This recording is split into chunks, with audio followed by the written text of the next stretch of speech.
Год культурного наследия народов России, объявленный президентом Российской Федерации, мы открываем необычайно душевную, даже семейную фотовыставку «Силы традиций. Народы Российской Федерации». Выставка создана Центром культуры народов России Государственного Российского дома народного творчества имени Поленова по итогам всероссийских конкурсов фототворчества.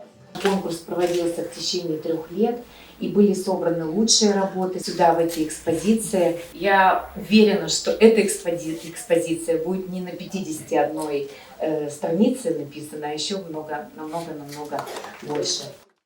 Открываем то, что в культуру Российской Федерации превозносят наши финно-угорские народы. И здесь те традиции, которые мы любим, о которых мы знаем, которые с удовольствием посещаем. В экспозиции «Сила традиций. Народы Российской Федерации» представлены работы профессионалов и любителей, известных и начинающих фотохудожников, которые в своих снимках запечатлели фестивальные мероприятия, праздничные традиции и обрядность культур народов, проживающих на территории России, от Костромы до Ямала, от Хакасии до Владимирской губернии.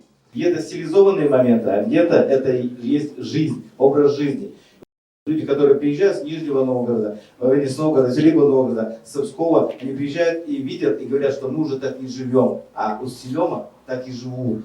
Я хочу особые слова благодарности вам и организаторам этой выставки высказать, потому что это уникальная возможность вдохновиться работами фотохудожников для жителей и гостей нашего города.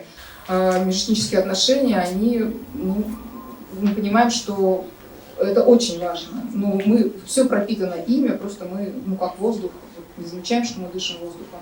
Так мы не замечаем и этого. И это живая жизнь, не постановочная.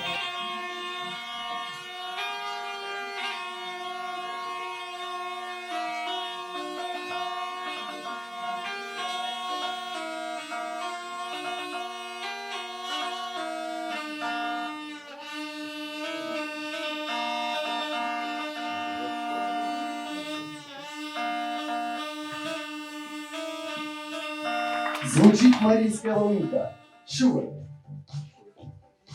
В отличие от родственных ему инструментов, шур имеет особую технику изготовления и своеобразное звучание.